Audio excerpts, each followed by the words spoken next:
Imagine living in a world where everything you say works against you, where every time you share your plans, someone throws a wrench in the works. Sounds absurd, right? But that's exactly what happens to most people. They expend more energy announcing their intentions than actually achieving them. I learned the hard way that silence is the true cradle of power. People mistake noise for progress. Many believe that if they don't show every step they take, no one will recognize them. But I've learned that true power isn't born in exposure, it's born in silence. Silence is an invisible shield that protects your still fragile dreams, like a seed beneath the earth. Before it blossoms, it needs to take root in the dark, shielded from criticism, judgment, and even self-doubt.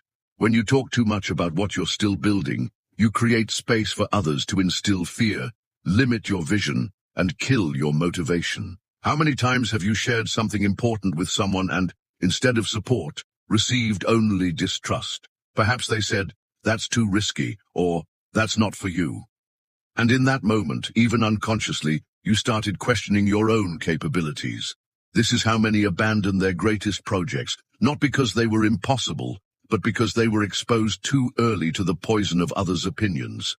Science has proven this. Research at New York University shows that when we talk about our goals out loud, our brain releases dopamine, giving us the false sense that we've already accomplished something. The result? Motivation disappears because we unconsciously believe the objective has already been achieved simply by talking about it. That's why so many start with enthusiasm, make big promises, but few actually reach the finish line. I experienced this firsthand. When I interviewed Andrew Carnegie in 1908, he gave me an almost unbelievable challenge to dedicate more than 20 years of my life to studying and recording the laws of success, conversing with the greatest leaders, entrepreneurs, and thinkers of the time. I could have left that room announcing to the world what I had received, but I knew that if I did, I would face criticism that would weaken me before I even began. I chose silence. I worked in the shadows, without applause, without recognition, enduring days of doubt and solitude. It was in that silence that my strength grew, and it was in that silence that I was able to transform that promise into books that changed millions of lives. What happens to most people is that they give away their dreams too soon, like an unripe fruit. They can't bear the discomfort of silence.